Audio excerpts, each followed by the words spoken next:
আছে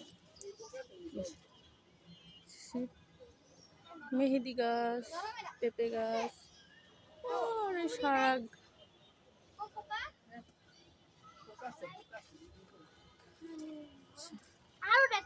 আম গাছ। এই যে একটা আম, দেখো সুন্দর একটা আম পড়ছে।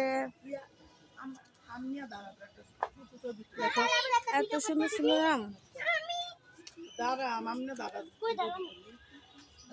দেখো কত বড় হয়েছে আমগুলা।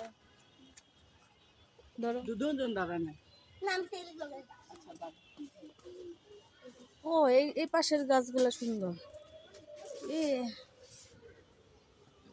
এই যে আমগুলা দেখো কত সুন্দর।